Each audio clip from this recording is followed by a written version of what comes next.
मुजफ्फरपुर की शाही लीची के बाद अब मुजफ्फरपुर का लौंगन भी बेहद फेमस हो रहा है। दरअसल लौंगन लीची परिवार का ही एक फल है जिसका स्वाद लीची की तरह ही लगता है। मुजफ्फरपुर में मौजूद राष्ट्रीय लीची अनुसंधान केंद्र के निर्देशक डॉक्टर विकास दास ने बताया कि यह फल बेहद पुराना है। ऐसे में इसे आम भाषा में कटलीची के नाम से भी जानते हैं। मुजफ्फरपुर के लिए इस फल का जलवायु और मिट्टी दोनों ही उपयुक्त है। ऐसे में मुजफ्फरपुर में इस फल का उत्पादन अच्छे तरीके से हो सकता है। विकास दास आगे कहते हैं कि अगस्त के महीने में खाने वाले फलों का ऑप्शंस बेहद कम होता है।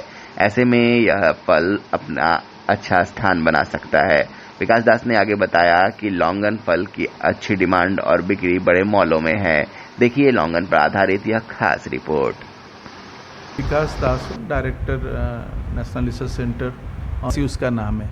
उस एपिंडेसी ग्रुप में लीची के अलावा और दो फल जिसका कमर्शियली लोग उसका मार्केट में बिक्री होता है, एक तो हो गया लौंगन और एक हो गया रामबूटान। तो ये लौंगन जो है ये एक देर में पकने वाली वैरायटी है। मुजफ्फरपुर कंडीशन में देखा गया है कि लगभग mid of August, first week of August से मिड ऑफ अगस्त तक ये वैरायटी पकता है। लौंगन एक बहुत ही मीठा वाला फल होता है इसका, और इसमें फल का जो आकार होता है वो लीची से छोटे होते हैं और लगभग 15 से 18 ग्राम के बीच में इसका फल ज़्यादा से ज़्यादा इसका वजन होता है। और इसका जो गुद्दा होता है वो बहुत मीठा होता है, इवन लीची से भी ज़्यादा मीठा होता है। और लेकिन इसमें कोई खुशबू नहीं होता है, लीची जैसा खुशबू नहीं होता है, लेकिन मिठास इसका मेन खासियत ये है। और इस समय में और कोई फल मिलता नहीं है।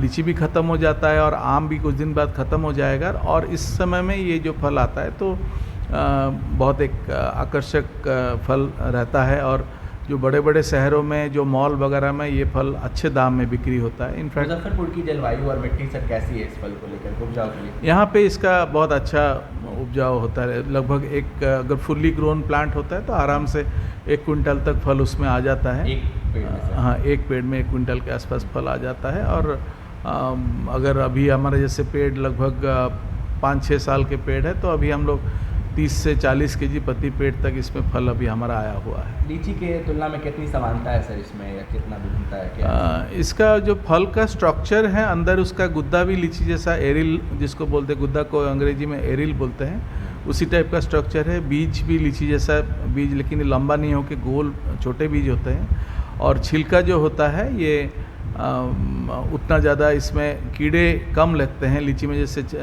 बीज का छेद करने वाला कीड़ा लगता है, इसमें वो नहीं लगता है। और इसमें क्रैकिंग का समस्या उतना ज़्यादा नहीं है जितना लीची फल में होता है। क्या योजना है सर राष्ट्रीय लीची अनुसंधान केंद्र की इस फल? हम चाहते हैं कि इसको लोग लगाएं, जितना अगर लोग लगाएं, क्योंकि इसके भारत में ये इंपोर्ट होता है विदेशों से, फिलीपींस से और थाईलैंड से। हर साल भारत में इसका इंपोर्ट होकर फल आता है। तो क्योंकि जो हमारे बड़े शहरों में मॉल वगैरह में इसका डिमांड है, तो हम चाहते हैं कि अगर यहाँ पे इसका खेती थोड़ा मात्रा में भी जैसे शुरू अगर होता है तो हम लोग जो बड़े बड़े शहरों में मॉल में इसका फ्रूट सप्लाई कर सकते हैं। क्योंकि इसका कीपिंग क्वालिटी लीची से ज़्यादा है। लीची का फल जैसे 2 दिन में 3 दिन में ख़राब हो जाता है, लेकिन इसका कीपिंग क्वालिटी थोड़ा ज़्यादा है लीची से। तो आराम से ये बड़े शहरों का मॉल में आराम से पहुंचाया जा सकता है।